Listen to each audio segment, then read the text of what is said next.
Let me change my way.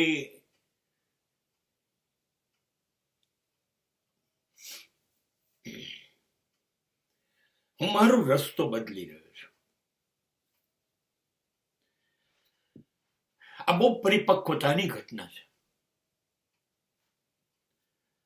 Every relations has its own expiry date before it begins. દરેક સંબંધો શરૂ થાય એ પહેલા એને સમાપ્ત ખતમ અંત આવવાની તારીખ નક્કી થઈ ગઈ હોય છે. કેમ કે આપણા સંબંધ એ સંબંધ નથી, એ વેપાર છે, એ સોદાબાજી છે. તમને મારામાં અને મને તમારામાંથી કંઈક મળતું હશે એવું લાગે ત્યાં સુધી સંબંધ છે. પછી જેવો એકબીજાનો સ્વાર્થ પૂરો થાય એટલે સંબંધ પૂરા. આ તકલાદી છે, આ ગીવ એન્ડ ટેકની વાત છે. અને એ ક્યાં પહોંચી ગઈ? Use and throw. એટલે સંબંધો હવે જે હતા ને, અમારે તો 50 વર્ષથી 100 વર્ષથી પેઢીઓના પેઢીઓથી એ બધી તો પરિકલ્પના, હવે વિચારવાનું નહીં. ખતમ,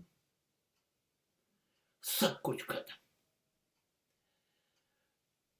હવેના સંબંધો એ માત્ર વેર માં પરિણમશે. નફરત નફરત નફરત, છુપી કે જાહેર. આપણે સંબંધોનું નૈસર્ગિકપણું ગુમાવી દીધું છે, કેમ કે સ્વાર્થ છે ને. હા, તો હવે શું કરવું? એની જોડે વેર લેવું, એને બરબાદ કરવું. જેની જોડે બેસીને ખાધું પીધું, વિચાર્યું, હસ્યા, રડ્યા, હવે એને બરબાદ કરવા, એને નફરત કરવી? નહીં નહીં નહીં નહીં નહીં, એ નહીં થાય.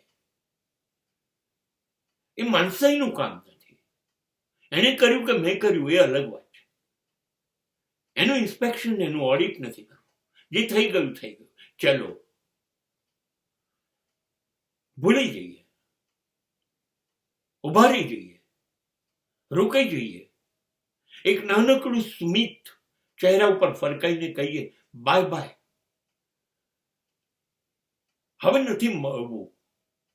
હવે ભેગા રહીને એકબીજાની પાછળ રમતો નથી રમવી, નફરત નથી કરવું, વેર નથી રાખવું. આજથી આ મારો પહેલો ખાંચો આવ્યો છે અને હું વાંક લઈ રહ્યો છું. તમે તમારો ખાંચો આવે એટલે વાંક લઈ લેજો. હવે વધારે હાથ પકડીને જોડે ચાલી શકાય એવું નથી. આ સંબંધોને પૂરા કરવાની શ્રેષ્ઠ પદ્ધતિ છે.